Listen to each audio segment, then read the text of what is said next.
Hi, I am Sandeep Bugalia, political and geography lecturer. मैं आज आपको ज्योग्राफी के बारे में बताने जा रहा हूँ जो कक्षा 12th के राजस्थान बोर्ड में उनके लिए उपयोगी है। कक्षा 12th की ह्यूमन ज्योग्राफी चलती है, तो ह्यूमन ज्योग्राफी का आज आप मैं इंट्रोडक्शन देने जा रहा हूँ। इसको ध्यानपूर्वक देखिए और लाइक और शेयर ज़रूर कीजिए। और ये वीडियो आपको कैसा लगा इसको कमेंट्स बॉक्स में ज़रूर बताइए। ज्योग्राफी ज्योग्राफी वर्ड लैटिन भाषा के जियो और ग्राफोस शब्द से मिलकर बना है। जियो का अर्थ है पृथ्वी और ग्राफोस का अर्थ होता है वर्णन करना। इस प्रकार इसका शाब्दिक अर्थ लेंगे पृथ्वी का वर्णन करना। ह्यूमन ज्योग्राफी यानी मानव भूगोल को पर्यावरण और मानव के बीच के संबंधों का अध्ययन कहते हैं, या पर्यावरण और मानव के अंतर संबंधों का अध्ययन करते हैं। इसके जन्मदाता फ्रेडरिक रेटजेल जो एक जर्मन भूगोलवेत्ता थे, उन्होंने इस के संदर्भ में कहा कि मानव भूगोल मानव समाजों और धरातलों के बीच संबंधों का संश्लेषित अध्ययन है। उनकी विचारधारा के अनुसार उनकी एक शिष्या थी एलन सैम्पल, जो अमेरिकन भूगोलवेत्ता थी, जो नियतिवाद की कट्टर प्रवर्तक थी। उनके अनुसार मानव भूगोल चंचल मानव और अस्थायी पृथ्वी के पारस्परिक परिवर्तनशील संबंधों का अध्ययन है। इस प्रकार एलन सैम्पल ने नियतिवाद को प्रमुखता दी। नियतिवाद जो नई बुक सिलेबस के अनुसार है, और उस नियतिवाद के लिए एक अन्य शब्द का प्रयोग किया गया है, निश्चयवाद, जो पुराने सिलेबस के अनुसार थी। नियतिवाद में मुख्य रूप से प्रकृति को प्रमुखता दी गई है और मानव को गौण रखा गया है, यानी प्रकृति की शक्तियों के अधीन मानव को रहना होगा। एक अन्य भूगोलवेत्ता फ्रांसीसी संभववाद की विचारधारा दी। उनका नाम विडाल डी लाप्लास है। उनके अनुसार पृथ्वी को नियंत्रित करने वाले भौतिक नियमों तथा पृथ्वी पर निवास करने वाले जीवों के पारस्परिक संबंधों का अधिक संश्लिष्ट ज्ञान शामिल है। इस प्रकार विडाल डी लाप्लास ने संभववाद विचारधारा को जन्म दिया। संभववाद विचारधारा में मनुष्य को महत्व दिया, यानी मानव को महत्व ज़्यादा दिया, क्योंकि मनुष्य के पास टेक्नोलॉजी का उपयोग करने से प्रकृति पर विजय प्राप्त की। इस प्रकार संभववाद में मनुष्य का इम्पोर्टेंस ज़्यादा बढ़ गया। इसी संदर्भ में दो वैज्ञानिक और हुए भूगोलवेत्ता, डिकेन और पिट्स। उनके अनुसार मानव और उसके कार्यों को समृष्ट किया गया है मानव भूगोल में। तो मानव भूगोल में महत्वपूर्ण है प्रकृति और मानव के बीच के संबंध। एक विषय विज्ञान कब कहा जाता है? जब उसमें कहाँ और क्यों के आंसर प्राप्त होते हैं, कि कोई घटना कहाँ हुई और क्यों हुई। अगर उनका आंसर हमें मिलता है तो हम उसको विज्ञान सब्जेक्ट कह सकते हैं। मानव भूगोल का केंद्रीय बिंदु मानव के क्रियाकलाप है। मानव के क्रियाकलाप कि मानव के क्रियाकलाप कैसे हैं, ये मानव भूगोल का केंद्रीय बिंदु है। मानव भूगोल की प्रकृति मानव क्रियाकलापों का विकास कब, कहाँ, कैसे आदि प्रश्नों का भौगोलिक दृष्टिकोण से उत्तर देना मानव भूगोल की प्रकृति है। इस प्रकार आपके दो क्वेश्चंस हुए, मानव भूगोल का केंद्रीय बिंदु और मानव भूगोल की प्रकृति। तो मानव भूगोल का केंद्रीय बिंदु मानव के क्रियाकलाप, और मानव भूगोल की प्रकृति क्या है? भौगोलिक दृष्टिकोण से मानव के क्रियाकलापों के विषय में आंसर देना। अब मानव भूगोल के विषय क्षेत्र। मानव भूगोल के विषय क्षेत्र 6 हैं। पहला है जनसंख्या, दूसरा है प्रदेश के प्राकृतिक संसाधन, तीसरा है सांस्कृतिक वातावरण, चौथा है कालिक अनुक्रम, पांचवा है नियोजन और प्रादेशिक संगठन, और छठा है अन्य प्रदेश। जनसंख्या, पहला पॉइंट जनसंख्या। जनसंख्या में हम ये देखते हैं कि जनसंख्या वितरण कैसा है, वहाँ का घनत्व कैसा है, लिंग अनुपात कैसा है, आदि विषयों के संबंध में अध्ययन करते हैं। दूसरा है प्रदेश प्राकृतिक संसाधन। किसी प्रदेश के प्राकृतिक संसाधन कैसे हैं, उसी हिसाब से उस क्षेत्र का विकास होता है। और मनुष्य और प्राकृतिक संबंधों के बीच में क्या संबंध है, इस विषय को हम प्रादेशिक प्राकृतिक संसाधन में पढ़ते हैं। नंबर 3 है सांस्कृतिक वातावरण। मानव भूगोल में हम यह अध्ययन करते हैं कि मनुष्य की संस्कृति पर पर्यावरण का क्या प्रभाव पड़ता है। जैसे पंजाब के लोग क्या खाते पीते हैं, कश्मीर के कैसे खाते पीते हैं, या पश्चिम बंगाल के का खान पान जैसे चावल और मछली है, ऐसे केरल के लोगों का भी प्रमुख खाद्यान्न चावल और मछली है, क्योंकि वहाँ पर ये उपलब्ध हो जाते हैं। इस प्रकार हम देखते हैं कि वातावरण का मनुष्य पर प्रभाव पड़ता है। तो इस संदर्भ के विषय को हम सांस्कृतिक वातावरण में अध्ययन करते हैं। अगला पॉइंट है नंबर 4 कालिक अनुक्रम। यानी इसमें हम ये देखते हैं कि समय के साथ साथ मनुष्य या मानव के स्वभाव में परिवर्तन होता जा रहा है, उसके बाद साथ संसाधनों की बढ़ोतरी होती जा रही है, साथ ही हमारी पृथ्वी में भी परिवर्तन होता जा रहा है। तो इन समय के साथ साथ इसमें गत्यात्मकता होती है और लोचपूर्णता आती है दोनों के संबंधों में, मानव और प्रकृति के बीच में। 5वां पॉइंट है नियोजन व प्रादेशिक संगठन।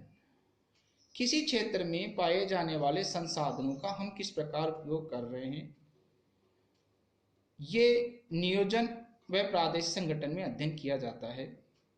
वर्तमान में हम देख रहे हैं कि हमने संसाधनों का मित उपयोग है वह अविवेकपूर्ण ढंग से कर रहे हैं, जिसकी वजह से संसाधन खत्म होते जा रहे हैं। पर्यावरण प्रदूषण संबंधी समस्या, नदी के प्रदूषण संबंधी समस्या, ग्लोबल वार्मिंग, ये जब समस्या हमारे सामने फेस हो रही है।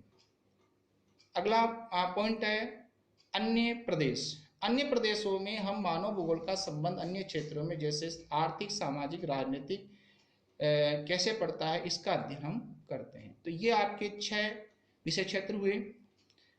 अगला जो पॉइंट है आपका वह है मानव भूगोल का विकास किस प्रकार हुआ। उसके 3 भाग हैं। पहला है प्राचीन काल, दूसरा है मध्यकाल, तीसरा है आधुनिक काल। प्राचीन काल में जो विकास हुआ, क्योंकि उस जमाने पर हमारे पास किसी प्रकार के टेक्नोलॉजी या संसाधन उपलब्ध नहीं थे, तो इसलिए हमें प्रकृति के अधीन ज़्यादा रहे, इसीलिए हम प्रकृति के उपासक हुए। जैसे हिंदू संस्कृति में हम सूर्य की उपासना, चंद्रमा की उपासना, अग्नि की उपासना या वायु की उपासना या जल की उपासना करते हैं, तो ये उसी कालांतर में चलता आ रहा है। पुराने जमाने की जो सभ्यताएं थी, ग्रीन, रोम, मिस्र, चीन, भारत, ये ईसा से लगभग 2500 साल पहले प्रारंभ हुई थी। तो उस जमाने में हमारे पास तकनीक नहीं थी, पर्यावरण ज़्यादा प्रबल था, इसलिए हम इनके उपासक हुए। उससे जो प्राचीन काल में यूनानी लोगों का ज़्यादा ज्ञानवर्धन हुआ और उन्होंने इस पे संदर्भ में ज़्यादा अध्ययन किया।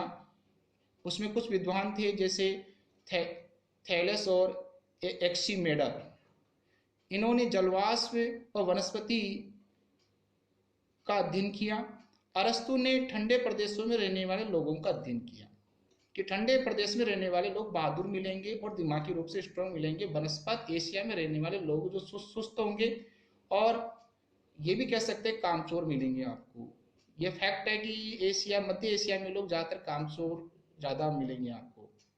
ऐसे ही एक अन्य विद्वान, यूनानी विद्वान हुए हेरोडोटस।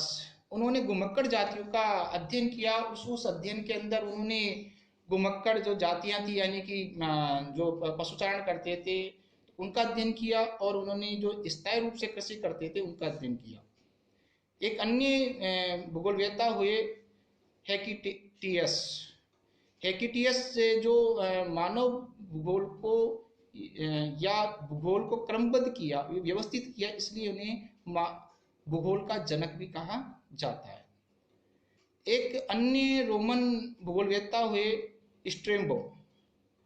इन्होंने मानव पर पर्यावरण का प्रभाव का अध्ययन किया। इस प्रकार ये काफी सारे भूगोलविद हुए जिन्होंने मानव और प्रकृति का अध्ययन किया। मध्यकाल के में हमने तकनीकों का विकास अत्यधिक हुआ और हमने संसाधन भी उपलब्ध हो गए, जिसकी वजह से हमें नौ संचालन में महारत हासिल हुई और हमने काफी क्षेत्रों का अध्ययन किया। उसकी वजह से उपनिवेशवाद कायम हुआ और इसका सबसे ज्यादा जो बेनिफिट मिला वो यूरोपीय लोगों को मिला। यूरोपीय लोगों ने विश्व में कई देशों पर राज किया, वहां के संसाधनों का उपयोग किया, वहां के अन्वेषण, खोज, वितरण, प्रदेश का अध्ययन किया, प्रादेशिक संगठनों का अध्ययन किया, जिसकी वजह से उनको बहुत बेनिफिट मिला।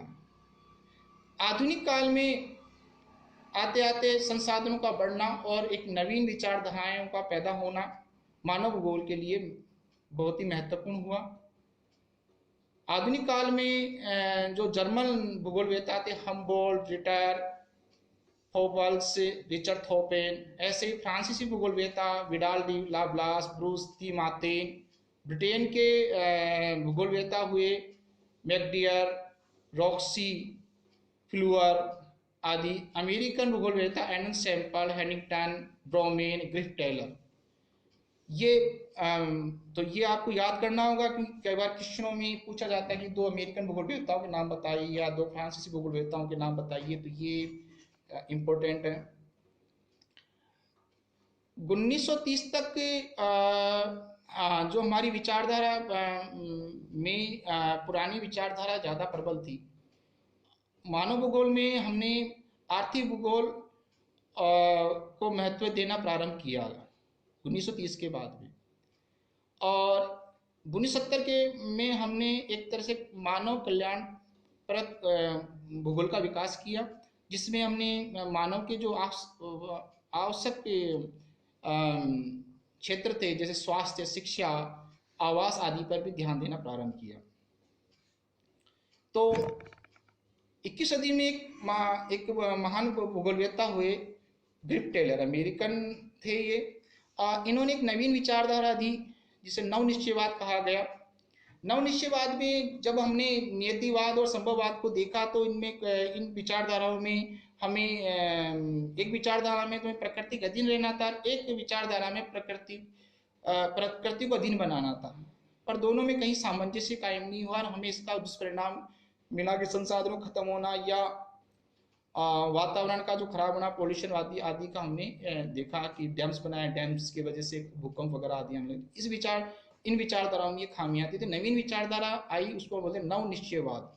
ये ग्रिफ टेलर ने दी। इसमें न तो हमें प्रकृति के अधीन रहना है, न प्रकृति विजय प्राप्त करनी, हमें प्रकृति के सवाल के जवाब देते हुए हमें विकास करना है। यानी विकास का मॉडल क्या है कि हमें संसाधनों का सदुपयोग करना है। ये महत्वपूर्ण है कि इस नवीन विचारधारा में ग्रिफ टेलर ने एक और एक थ्योरी दी, रुको और जाओ। तो यहाँ रुको और जाओ, आपने कभी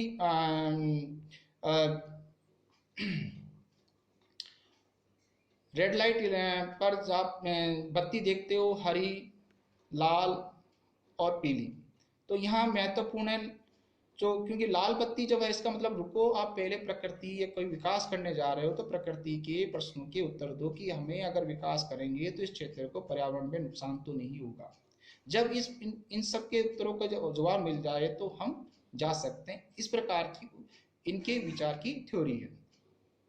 तो आपको फिर एक बार 3 विचारधाराएं, नियतिवाद या नवनिश्चयवाद, दूसरी है संभववाद और तीसरी है नवनिश्चयवाद। तो तीनों ही थ्योरियों में, तीनों ही विचारधाराओं में 2 महत्वपूर्ण पॉइंट है, मानव और प्रकृति। अगर मानव और प्रकृति, तो पहली विचारधारा में आपको यह समझना है कि नियतिवाद यानी कि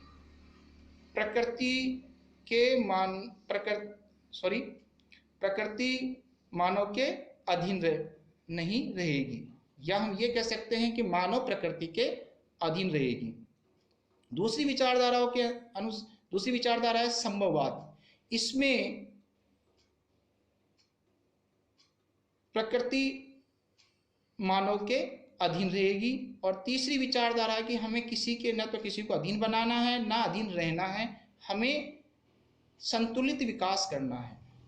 तो नियतिवाद के जो भूगोलवेत्ता थी वो थी एनल सैंपल, ये भी याद करने वाली बात है, जो अमेरिकन थी। और संभववाद के प्रवर्तक थे विडाल डी लाप्लास, जो फ्रांसीसी थे, और ग्रिफ टेलर, जिन्होंने नवनिश्चयवाद की परिभाषा दी, उसके प्रवर्तक थे विडाल डी लाप्लास, जो एक अमेरिकन भूगोलवेत्ता थे। इसके अलावा एक और आपके पॉइंट है, वो रेड जेल, जो मानव भूगोल के जन्मदाता थे। तो ये इस प्रकार आपको याद करना है। छोटे क्वेश्चंस याद करने हैं आपको, बड़े लेंथी क्वेश्चन याद नहीं करने, क्योंकि ये 2 नंबर का चैप्टर है, इसलिए आपको 2 नंबर के लिए छोटे क्वेश्चनों पे विशेष ध्यान देना है।